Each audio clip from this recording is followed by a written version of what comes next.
하나님의 영광을 보리라 라는 제목으로 하나님 말씀을 전하도록 하겠습니다. 1986년도에 대학 가요제 대상을 수상했던 사람이 유열이라는 가수입니다. 잘 아시죠? 유열 가수가 최근에 근황을 알린 것을 제가 보게 됐는데, 그는 크리스찬이었습니다. 2017년도에 폐섬유증을 진단받고 7년 동안 병마에 시달린 그 내용을 생생하게 간증한 내용을 제가 보게 됐습니다. 폐섬유증은 희귀 질환으로 1%도 안 되는 그런, 그리고 병을 고칠 만한 그런 약도 없다고 그렇게 합니다. 그래서 죽을 고비를 여러 차례 넘기고 의사의 진단은 이 폐 이식을 할 수밖에 없다. 지금 있는 폐로는 살 수가 없으니까 4년에서 7년 정도 살아도 그 정도면은 생명이 더 이상 진행이 안 된다. 그래서 폐 이식을 해야 되는데, 여러분 아시다시피 이식이라는 것이 쉬운 일이 아니지 않습니까? 기증자가 있어야 되고, 그들은 간절한 마음으로 기도를 해서 드디어 기증자가 나타났습니다. 수술 날짜가 잡히고 있었는데 기증자의 폐가 건강에 문제가 있어서 그것을 수술할 수 없는 통보를 받게 됩니다. 일말의 기대를 했는데 그 기대가 완전히 무너지게 됐죠. 두 번째 그 기증자가 또 나타났습니다. 이제는 정말 큰 희망을 가지고 있었는데 그 기증자마저도 불가하다는 판정을 받게 됩니다. 이제는 희망이 거의 없는 상태에서 심정지가 2번이 나오고, 그래서 이 유열은 이제는 가망이 없다, 가족하고 이별해야 된다라는 그 슬픔 가운데에 쪽지 하나를 가지고, 유언이죠, 유언, 편지를 하나 남기게 됩니다. 이제 내가 이제 얼마 안 있으면 이제 죽게 된다라는 이제 사실을 직감하게 된 것이죠. 그런 이제 어려운 상황에서 이 또 폐 이식을 하려면은 몸 상태가 괜찮은 상태가 되어야 되는데, 한 40kg까지 그 체중이 나간다면 어느 정도인지 알겠죠. 뼈만 남은 거죠. 그런 상태에서 그 아내가 간절한 마음으로 기도하다가 새벽에 아내가 꿈을 꾸게 됩니다. 그 꿈에 보니까 두 사람이 들어오는데, 자기 남편을 보고 그 두 사람 가운데 한 사람이 나가다라는 것입니다. 그 남겨져 있는 그분이 뭐라고 하냐면은, 방금 그분이 나가신 그분이 보고 들었으니 이제 되었다, 이 얘기를 했다고 합니다. 그리고 잠에서 깼는데 이 꿈인 거예요. 꿈인데 유열 자기 남편을 보니까 정상적으로 맥박에 돌아오고 이틀 만에 폐 이식을 할 수 있는 기회가 돼서 그 수술을 잘 마무리하고 지금은 건강하게 완치된 건 아니지만 건강한 모습으로 다시 살아났습니다. 폐를 기증했던 그 어느 아버지의 딸, 그 아버지의 딸 그 마음을 소중하게 생각하고 건강을 회복한 그 상태에서 건강 그 이전과 건강을 회복한 이후의 삶은 완전히 달라졌습니다.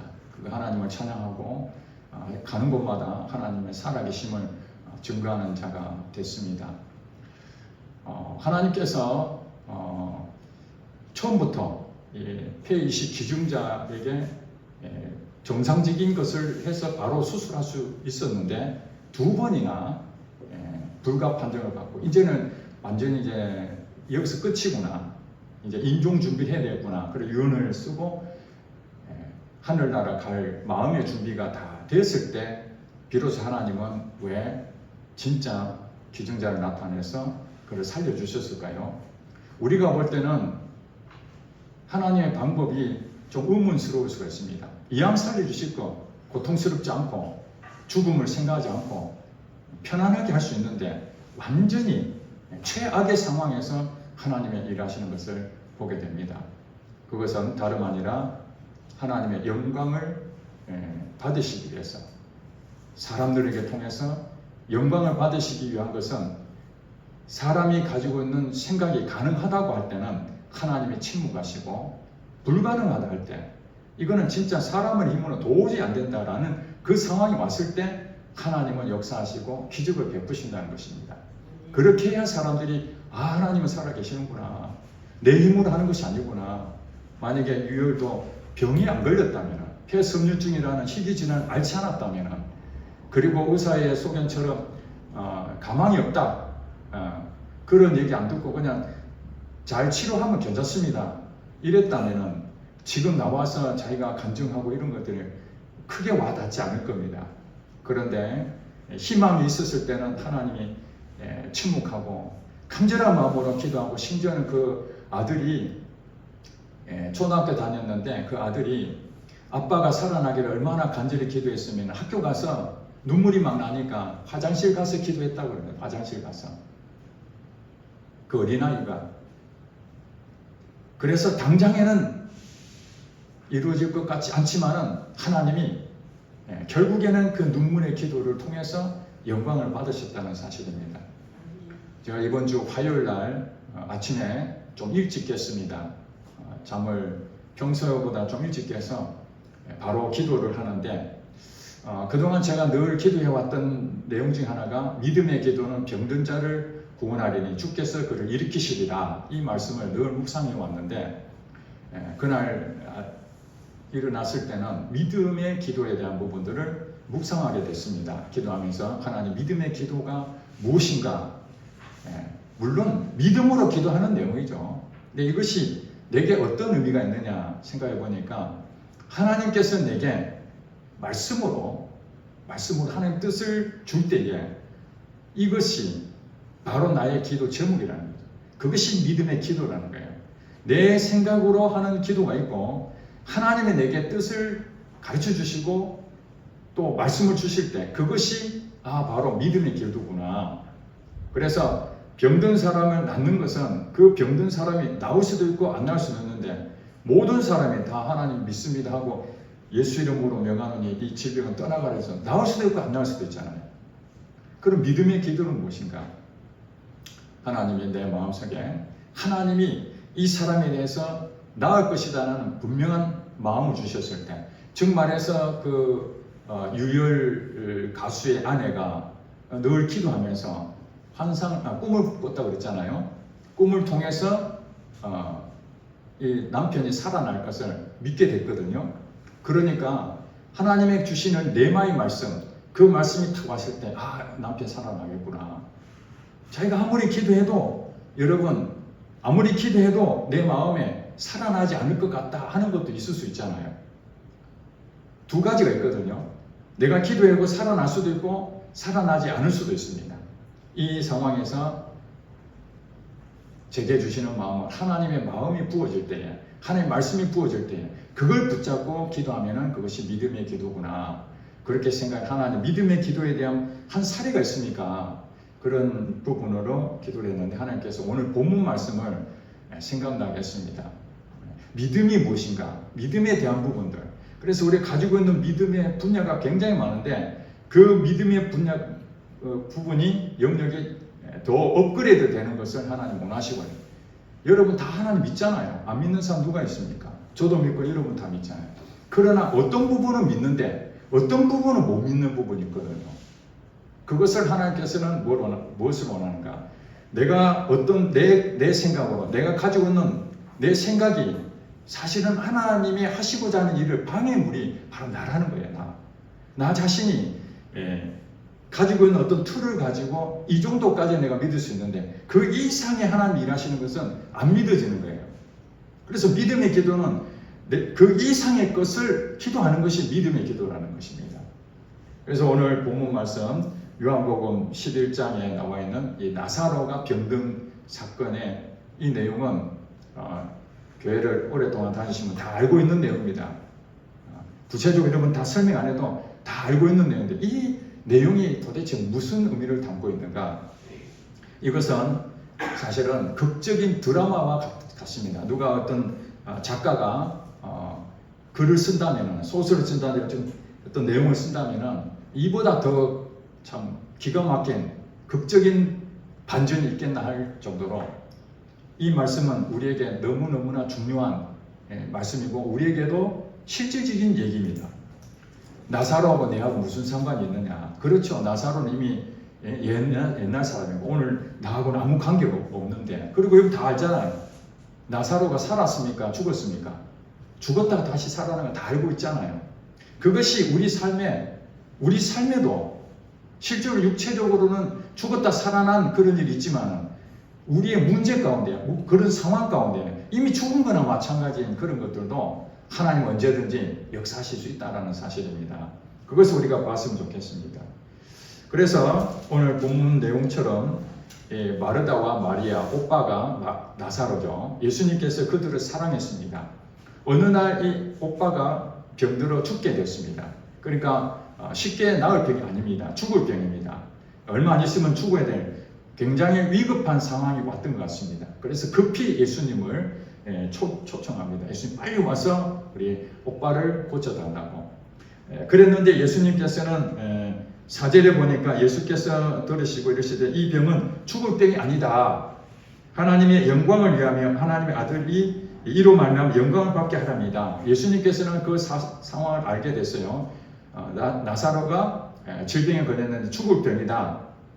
죽을 병이다. 그러면은 일반적으로 생각하면은 예수님이 사랑하는 형제들이니까 얼른 가야 되죠. 빨리 가서 고쳐줘야 되죠. 위급한 상황이니까. 그런데 예수님께서는 이 병은 죽을 병이 아니다. 실제로 죽을 병이 맞습니다. 그런데 다시 살아난다면 영원히 죽는 게 아니니까 다시 살아난다면은 이건 죽을 병이 아니죠. 고칠 수 있는 병이죠. 하나님의 영광을 위해서 이 병이 걸렸다는 것을 예수님께서는 이미 알고 계셨습니다. 그런 상황에서 6절에 보니까 나사로가 병들었다함을 들으시고 그 계시던 곳에 며칠을 더 위해서요? 이틀을 더 위했습니다. 이것이 우리가 볼 때 그냥 있다가 그냥 그 나사로가 죽고 난 다음에 가셨다 이럴 수도 있는데 이렇게 이틀이라는 것을 명시한 이유가 있습니다. 사실은 예수님이 있던 곳하고 나사로가 죽었던 게 병들었다는 그 곳은 하루길입니다. 가까운 거리거든요. 근데 바로 가야 위급한 상황이니까 바로 가야 되는데도 불구하고 예수님께서는 어찌된 영문인지 이틀을 더 머물렀다는 거예요. 물론 하나님이 하실 일이 있을 수도 있고 또 일부러 이틀을 유예했다고도 볼 수 있습니다. 정확한 내용은 나와 있지 않지만 나중에 해석을 봤을 때에 아마 이틀을 위한 것은 때를 기다린 것으로 해석이 됩니다. 지금 가는 때가 아니다. 위급한 상황에 바로 가야 되는데 예수님께 안 가시고 이틀을 더 머물렀다는 것은 하나님의 때가 영광을 받으셔야 되는데 그 영광을 받으실 때가 지금은 아니다는 거예요. 왜냐하면 사람 편에 생각했을 때 예수님만 오시면은 살아날 수 있다는 희망을 갖고 있거든요. 가능성이 있는 겁니다. 인간의 생각을, 마르다와 마리아 생각은 오빠 조금만 기다려. 지금 예수님 초청했으니까 곧 오시면은 오빠 살아날 수 있어. 걱정하지 마. 이렇게 분명히 인간의 생각을 예수님이 계시는 한은 반드시 살아날 거로 믿고 있었기 때문에. 그러나 그 상황에서는 병을 고치는 것으로는 하나님의 영광을 이 나사로를 통해서는 영광을 받으실 수가 없는 거죠. 왜냐하면 질병을 고치는 것은 나사로뿐만 아니라 많은 사람들이 병을 고침 받았기 때문에 그러면 이 나사로는 그 병을 고친 한 부분에 불과할 것입니다. 그런데 물론 예수님께서 죽은 자를 살리는 여러 부분도 있지만 특별히 이 내용에 대해서는 사람들의 기준으로 다시 우리 오빠는 죽으면 살아날 수 없다라는 위기 가운데에 어떻게든지 살아있을 때 가능성이 1% 남았을 때라도 붙잡고 계속 간절한 마음으로 예수님을 찾고 있었던 거죠. 그런데 예수님께서는 오히려 이틀을 유하시고 나중에 가게 됩니다. 갔더니 어떻게 됩니까? 이미 죽었습니다. 가서 보니까 며칠이 지났다고요. 죽고 난 다음에 나흘, 4일이 지나간 겁니다. 당시 그 랍비들은 사람이 죽으면은 죽었던 그 영혼이 어디 가지 않고 시신 근처에 배회하다가 3일 정도 머무른다고 그렇게 이해를 했습니다. 뭐 실제인지는 모르겠습니다만은 유대의 랍비들은 그런 생각을 가진 겁니다. 적어도 3일 정도 장례를 치르더라도 우리나라도 그러죠. 3일장 하는 이유가 무엇입니까? 3일 동안 시신이 다시 살아날 수도 있다라는 그 가능성을 보고 바로 장례를 치르지 않고 3일을 머무른 것처럼 당시 유대 랍비들도 그런 생각을 가졌습니다. 그러니까 3일 정도까지는 기다려봐도 아무 소식이 없으니 이제는 나흘이 됐다는 얘기는 그것조차 희망이 없다는 거죠. 이 나흘이라는 것은 어찌 보면은 우리에게 보여주는 시사하는 바가 완전히 끝장났다는 것입니다. 인간의 생각으로는 1%도 남지 않는 이런 상태에서 예수님이 도착한 겁니다. 그러니 이 상황에서 마르다와 마리아는 얼마나 기가 막히겠습니까? 예수님만 오셨다면은, 조금만 먼저 오셨으면은 살아날 수 있었는데, 그런 생각을 하는 거예요. 21절을 보니까 마르다가 예수께 여짜오되 주께서 여기 계셨더라면 내 오라버니가 죽지 아니하겠나이다. 32절에 보니까 마르다만 그런 게 아닙니다. 마리아가 예수 계신 곳에 가서 배웠고 그 발 앞에 엎드려 이르되 주께서 여기 계셨더라면 내 오라버니가 죽지 아니하겠나이다. 그렇습니다. 마르다와 마리아의 공통된 믿음은 무엇이에요? 예수님이 병자를 고친다는 그 믿음을 확고했습니다. 예수님이 오시면 고칠 수 있을까? 이게 아니라 100% 예수님이 오셨다면 이 질병은 고침받았을 것이다 라고 분명하게 믿었습니다. 바로 그렇기 때문에 예수님께서는 이들에게 영안을 더 열어서 그 믿음에 지나면 자기 생각을 가지고는 예수님은 하나님 아들이시지만 질병 정도까지만 고칠 수 있지 그 이상에 죽고 난 다음에는 아무것도 할 수 없다. 뉘앙스가 좀 그런 얘기 아닙니까? 우리 오라버니가 죽었지만 예수님이 살리실 줄 믿습니다. 이런 고백했다면 그래 네 믿음이 크도다 이럴 텐데 그렇지 못하고 예수님이 오셨다면 빨리 오셨다면 안 죽었을 텐데 이 정도의 믿음이었던 거죠. 우리의 믿음도 마찬가지입니다. 우리가 어떤 기도하는데 지금 가장 위급하니까 하나님께서 지금 우리 집을 곧 도와주셔야 되는데 지금 내 문제를 도와주셔야 되는데 내 건강을 책임져 주셔야 되는데 우리 자녀 책임져 주셔야 되는데 여러 가지 그 상황이 위급한 상황이 왔을 때 여러분이 가지고 있는 것이 무엇입니까? 가능성. 지금이라도 도와주시면 되는데 그러다가 결국에는 그 타이밍이 우리가 볼 때 타이밍이 놓쳐지고 완전히 이제는 더 이상 못하겠습니다. 내 힘으로는 안 됩니다. 그럴 때가 있을 겁니다. 그때 우리의 고백은 이 마르다와 마리아 고백이 되어버리면 내 믿음이 있다고 하지만은 거기까지가 나의 한계라는 거예요. 나의 믿음의 한계가 어딘지를 봐야 된다는 거예요. 그걸 하나님께서 보여주시기 위해서 그 오빠가 죽고 난 다음에 그때 가셔가지고 그를 살리려고 하는 거죠. 그러니까 유열 가수가 첫 번째부터 기증자를 통해 가지고 폐이식을 했다면은 물론 하나님이 고치셨다 간증을 할 수 있겠죠. 그러나 죽음에 대한 부분 완전한 다 무너져서 이제는 가족하고 헤어져야 되는구나. 이제 다 포기하고 유언을 하고 가족들도 마찬가지죠. 이제 의사가 이제 며칠 안 남았으니까 정리하라는 사인을 주면은 다 이제 포기하잖아요. 마음 다 포기하잖아요. 하나님은 그때 일하신다는 거. 그때 다 포기했을 때에 그렇게 해야 하나님이 살려주셨구나. 하나님이 역사하시는구나. 그게 영광이 된다는 것입니다. 그래서 40절에 보니까 예수께서 이르시되 내 말에 네가 믿으면 하나님의 영광을 보리라. 우리가 하나님 영광을 보기를 원하십니까? 하나님 영광을 보기를 원한다면 하나님의 뜻이 있습니다. 질병이 오더라도 그냥 질병이 온 것이 아닙니다. 여러분 몸에 이상이 생기면 물론 내가 잘못해가지고 질병이 올 수도 있습니다. 그러나 뜻하지 않게 찾아오는 그런 예기치 않는 사건들, 상황들 그런 모든 것들이 우연이 아니라 하나님의 섭리 가운데 있는 것입니다. 그 섭리 가운데에 때로는 내가 가능성이 있다 할 때는 인간의 생각, 내 생각 어떻게든 노력해서 그 해결해 보려고 그런 단계를 거치게 됩니다. 그런 거 없이 바로 그 믿는 것은 그거는 은사입니다. 은사. 백부장이 주님 우리 종에게 오실 필요 없습니다. 말씀만 하옵소서. 그분이 백부장이 오랫동안 예수님 믿는 게 아니잖아요. 그냥 처음 만났는데 예수님 하인한테 갈 필요가 없다.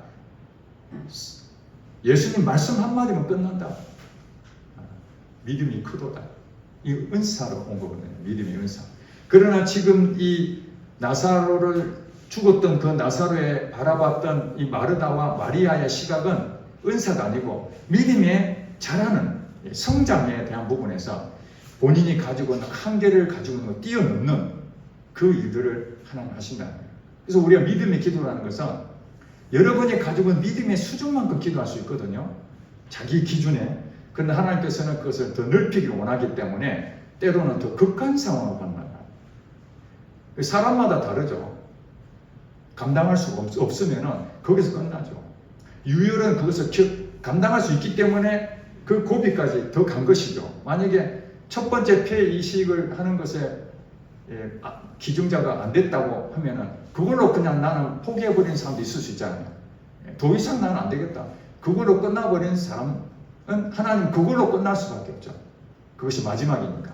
그러나 두 번의 기증자가 있는데도 끝까지 포기하지 않고 자기 생각을 더 가지고 마지막에 이제는 더 이상 안 될 때 그때 이제 손을 드는 사람마다 다른 것입니다.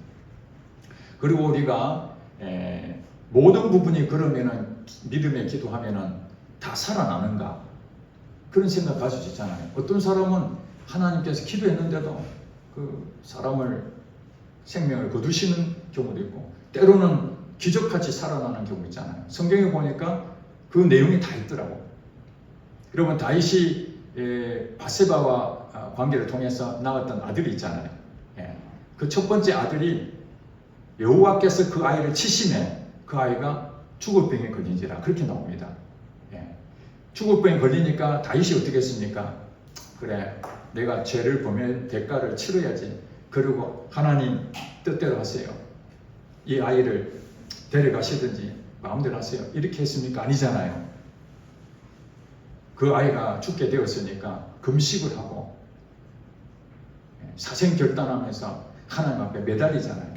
일주일 동안 주변에 있는 신하들이 야, 몸 상해가면서 저렇게 열심히 기도하는구나. 다윗이 그냥 기도했겠습니까? 하나님의 능력을 알잖아요. 하나님 역사하시는 그 하나님의 힘을 믿었잖아요. 믿음의 기도를 열심히 하는 겁니다. 그랬는데 그 아이가 일주일 돼서 죽었습니다. 죽으니까 그 다윗이 허망해서 실망한 것이 아니라 오히려 금식했던 거 다 풀어버리고 정상적인 생활을 돌아옵니다. 주변에서 그럽니다. 아니 아이가 아팠을 때는 그렇게 죽느냐 사느냐 금식하고 이러더니 이제 아이가 죽으면 인간적으로 생각하면 슬픔이 더 크잖아요. 그렇잖아요. 아이가 죽어버렸으니까. 그랬는데 오히려 전혀 관계없이 편안한 마음으로 식사도 하고 그러니까 뭐라고 얘기합니까?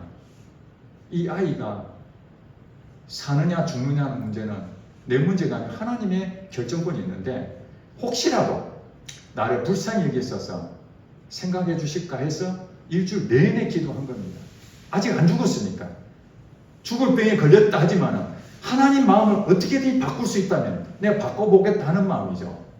그 심정이 이해가 되잖아요. 물론 그 죄의 대가를 치러야 되는 건 뻔히 알면서도 하나님 우리 아들을 살려주세요. 그런데 하나님께서는 살려줄 수도 있는데 그렇지 않습니까? 살려줄 수도 있는데 그 아이를 데려갔습니다. 결과적으로 어떻습니까? 그게 다윗에게는 유익함이 됐습니다. 만약에 그 아이가 살아나가지고 다윗이 왕이 됐을 때는 어떤 일이 생기겠습니까? 바세바를 통해서 잘못된 관계를 통해서 낳은 아들이라는 것 때문에 끊임없이 자기 허물이 되지 않겠습니까? 하나님께서는 그 죄의 대가를 치르면서 그 모든 것들을 다 깨끗하게 정리를 해준 것이죠. 다윗의 치절에 문제가 없도록 다 정리해 준 것입니다.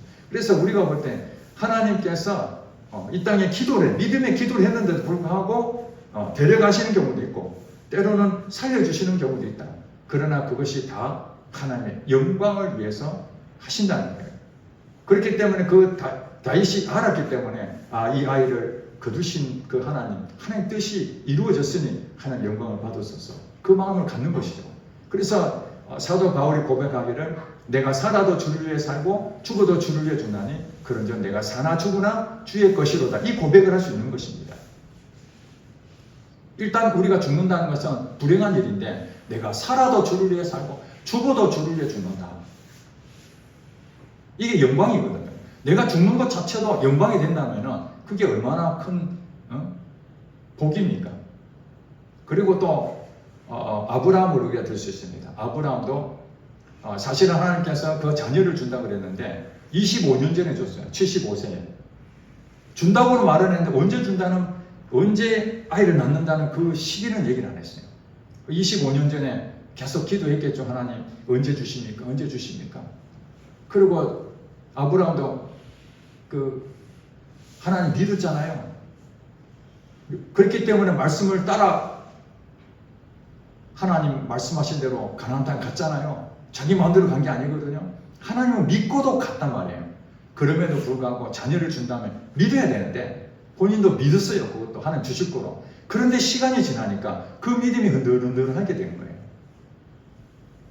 여러분 우리가 믿음에 기도하는데 그 말씀을 붙잡고 가지만은 그 말씀을 붙잡고 가면 그냥 쉽게 가는 것이 아니라 그 말씀이 흔들흔들할 때가 있다고요. 뭐 때문에? 이 현실 때문에. 현실은 자꾸 믿음하고 정반대의 길로 나를 가는 것처럼 보이잖아요. 자녀를 준다고 했는데 점점 나이는 들고 사라는 이제 더 이상 낳을 수 없는 태가 완전히 끊길 수밖에 없는 폐경기가 되어버렸다. 여성분도 잘 알죠. 폐경기 되면 아이를 못 갖잖아요. 그래도 아이를 낳을 수 있는 나이는 많아도 아이를 낳을 수 있는 그런 그 신체적인 조건 된다면 일말의 기대를 할 거 아니겠습니까? 이제라도 안 되겠네. 하나님 주신다 했으니까 이제라도 이렇게 기도했을 텐데 시간이 전에 폐경기가 돼가지고 이제는 더 이상 방법이 없는 99세까지 됐으니 이거 정말 이제는 완전 끝난 거죠. 인간을 생각하면 불가능하다는 것이 아브라함도 불가능하다고 느꼈고 사라도 불가능. 오죽하면 내년에 아들을 줄 것이라니까. 나는 사라 마음이 충분히 이해가 돼요. 피식 웃었잖아요. 너 웃었구나 하니까 안 웃었어요. 그런데 실제로 웃었잖아요. 왜 웃었겠습니까? 기가 막혀서 웃었겠죠. 사라를 욕할 것이 아니라 모든 사람은 사라 같은 마음을 가질 거예요. 아니 75세 아브라함 75세 때 그때만 해도 그래도 조금 희망이 있는데 이제 희망도 하나도 없는 상황에서 뭘 지금 또 아들을 준다고 그래. 말이 안 돼.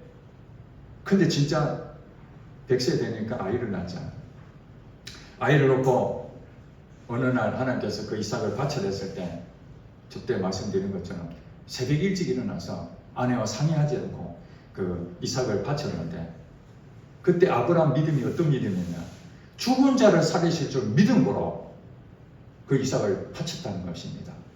그 전까지만 하더라도 지금 아니면 안 되는데 조금만 빨리 하나님 해주셔야 되지. 이제 나이가 들어가서 이제 99세가 됐는데 더 방법이 있겠습니까? 이럴 때 하나님 오셔가지고 아들을 주겠다. 기가 막힌 일이었는데 나중에 이제 아이를 놓고 얼마나 이쁜 아이입니까? 100세 얻었으니까.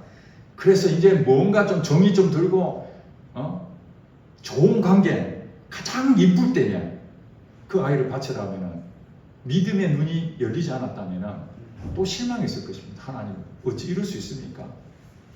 주실 때는 언제고 또 애를 뺏어갑니까? 우리 같으면 그러지 않겠어요? 차라리 주지 마시지. 그렇지 않겠습니까? 차라리 주지 마시지. 영광도 필요 없고 나 아무것도 필요 없고 나 편안하게 좀 살고 싶어요. 하나님 나 고난 없었으면 좋겠어요. 교회 다니는 것이 왜 이렇게 힘들어요? 나 믿음도 필요 없고 나 그냥 우리 가족하고 그냥 편안하게 잘 살고 싶어요. 근데 이렇게 교회를 안 다니고 믿음도 필요 없고 여러분이 이 세상에서 편안하게 살 곳이 어디 있습니까? 하나님 그늘 안에 들어와야 피난처인데 하나님 밖에서 도대체 어디서 우리가 편안한 마음을 가질 수 있습니까? 사단의 밥인데 본질상 진노의 자녀인 사단의 밥으로 결국엔 지옥에 가는데 어디가 피난처입니까? 주님 품으로 와야 피난처죠. 그렇게 해서 죽은 줄 알았던, 죽은 자를 살릴 걸로 믿었던 그 아브라함 믿음이, 그래서 믿음의 조상이 된 것입니다. 그것을 이미 우리한테 다 보여줬어요. 아브라함이 언제부터 시작했습니까? 믿음으로 시작했다가 마지막에 믿음이 완성이 된 거죠. 그 과정을 우리는 거쳐가는 겁니다. 그 안에서. 그런데 중요한 것은 나사로가 죽었다가 다시 살아난 것에, 예수님도 얼마 안 있어서 이제 십자가 달에 죽게 되잖아요. 죽고 난 다음에 그 다음 어떻게 됐죠? 끝났습니까? 다시 살아났습니까? 부활하셨죠. 이 나사로의 사건은 예수님을 한마디로 어떻게 말하면 그림자, 모형일 수 있습니다. 예수님이 나사로는 살렸는데 본인은 살아나지도 못했어. 이 얼마나 아이러니컬합니까? 말이 안 되는 거잖아요. 예수님 죽었다 다시 살아났으니까, 아하, 그렇구나. 나사로도 살아났는데, 나사로를 살리신 분이 예수님이신데, 예수님 자신이 다시 살아난다는 거, 당연히 그럴 수 있겠구나. 그 다음에 더 기가 막힌 건, 나사로는 육신이 살아났잖아요. 그렇지만 다시 죽었습니다. 그런데 에베소서 2장 1절에 보니까 그가 허물과 죄로 죽었던 너희를 살리셨도다. 이 말씀을 하고 있습니다. 사도 바울이. 죄와 허물로 죽었던 너희가 누굽니까? 에베소 성도들 얘기하지만 저와 여러분이신 줄 믿습니다. 바로 우리가 죄와 허물로 죽었습니다. 육적인 부분도 죽었다 살아나니까 나사로도 박수치고 환영하고 너무 감사하고 그 가족들도 너무너무 좋아했겠지만은, 영적으로 죽었던 우리가 예수 그리스도를 믿음으로 하나님의 선물로 은혜로 다시 살아났다는 것은, 이것은 우리의 간증이 될 수밖에 없고 이것이 나의 찬송이 되지 않겠습니까? 이보다 더 큰 기쁨이 어디가 있겠습니까? 그 예수님이 십자가 달에 죽으심으로 나도 죽었고, 예수님 부활하실 때 나도 부활하셨다. 그걸 네가 믿느냐? 내 말을 믿는 자는 하나님의 영광을 보리라. 우리는 하나님의 영광을 봤습니다. 다시 살아났으니까. 하나님의 영광을 본 자가 누굽니까? 허물과 죄로 죽었던 우리를 살리신 그분 때문에 우리가 하나님의 영광을 보게 된 것입니다. 그 예수님 때문에 나사로가 다시 살아나서 하나님의 영광을 그들이 다 목도한 것처럼 오늘 우리는 지금 현실에 그것을 살고 있는 것입니다. 그러므로 우리의 존재 가치가 무가치하지 않잖아요. 예수를 믿는 우리는 정말로 영적으로 다시 살아난 이것이야말로 나사로보다 더 큰 축복을 받은 자입니다. 만약에 나사로가 살아났다 한들 내가 영적으로 죽었고 나도 지옥 가야 되는데 무슨 상관이 있겠습니까? 그런데 육신이 다시 살아난 것도 기쁨인데, 죽었던 영혼, 영원하게 살아야 될 그 영혼이 다시 하나님 은혜로 살아난 이것이야말로 간증이 아닐 수가 없습니다. 저는 그걸 생각할 때 너무너무 감사한 거예요. 그리고 또 우리에게 주시는 메시지, 믿음의 눈을 더 열어라. 그가 맹인의 눈을 뜨게 할 수 있는데 이 죽은 자는 할 수가 없더냐. 이게 우리의 일반적인 생각 아닙니까? 예수님이 지금 여기 계셨더라면 우리 오라버니가 안 죽었을 텐데, 이게 우리의 믿음이 한계 아닙니까? 그런데 불가능한 일로 가고 있을 때 하나님이 하시려고 하는구나. 가능하다. 사람이 봤을 때 이 정도면 그래도 뭐 안 되겠나. 인간의 방법으로 아무리 계산해봐도 이 정도 같으면 그래도 다시 희망이 있어. 이럴 때는 하나님이 침묵하시고, 이제 주변 사람들 이제 그만해라. 이제 여기서 그만두어. 이제 더 해봐야 소용없어. 이제 다 끝났어. It's over. 다 끝났어. 딱 그럴 때에 하나님께서 네가 나를 믿느냐? 하나님의 영광을 보리라. 여러분 여기 가운데에 네가 나를 믿느냐? 전능하신 하나님을 믿느냐? 불가능한 일을 하나님 하신다. 그걸 네가 믿느냐? 예, 내가 믿습니다. 영광을 보리라. 영광을 볼 것입니다. 그것이 간증이 될 것입니다. 오늘 사랑하는 성도 여러분 가운데에 막히고 아무것도 일어나지 않았다면, 여러분 삶에 지금의 이 문제가 여러분이 없었다면 하나님의 영광을 보기 어려울 것입니다. 근데 여러분들이 남들한테 말하지도 못하겠고 정말 다 무너져가고 세우려고 하면 세우려 할수록 더 힘들어가는 그래서 그 믿음이 흔들흔들하며 야, 여기까지 믿었는데 하나님 진짜 여기서 침묵하시는 건가? 믿음의 기도를 붙잡고 갔는데 이제 더 이상 버틸 힘이 없어서 아, 하나님 여기까지입니까? 그래도 우리는 뭐 해야 된다고요? 억울한 과부가 밤낮으로 부르짖어. 아, 이제 더 이상 안 되겠다. 내가 도와줄 수밖에 없구나. 불의한 재판관도 그 밤낮 부르짖는 과부의 마음을 풀어주는데 하물며 너희 하나님이 너희를 외면하겠느냐. 성도 여러분, 여러분 외면 절대 안 하십니다. 질병을 주신 것이 하나님이십니다. 죽게 만드신 분도 하나님이십니다. 영광을 받으시려고. 여러분에게 어떤 문제가 있는지 저는 잘 모르지만 하나님은 여러분의 모든 걸 다 알고 계십니다. 믿음의 기도는 끝까지 붙잡고 포기하지 않으시면 반드시 때가 되어 나흘이 지났을 때야 비로소 나사로가 살아난 것처럼 여러분 인생 가운데 지금 나흘이 됐습니까? 반드시 하나님 일하실 것입니다. 그러나 때로는 다윗이 그 아이가 떠나갔다 할지라도 그것이 이루어지지 아니한다 할지라도 그래서 다니엘과 세 친구처럼 그리 아니하실지라도 이 모든 부분은 모든 것은 하나님의 영광이 되기를 원합니다. 이 모든 것들은 내게 주어지는 이 상황까지 이루시는 것도 하나님이고 이것이 이루어지지 않는다 할지라도 이것은 다 하나님의 영광을 받으셔서 이 믿음이 오늘 우리에게 주시는 하나님의 말씀인 줄 믿습니다. 기도하겠습니다. 살아계신 하나님 아버지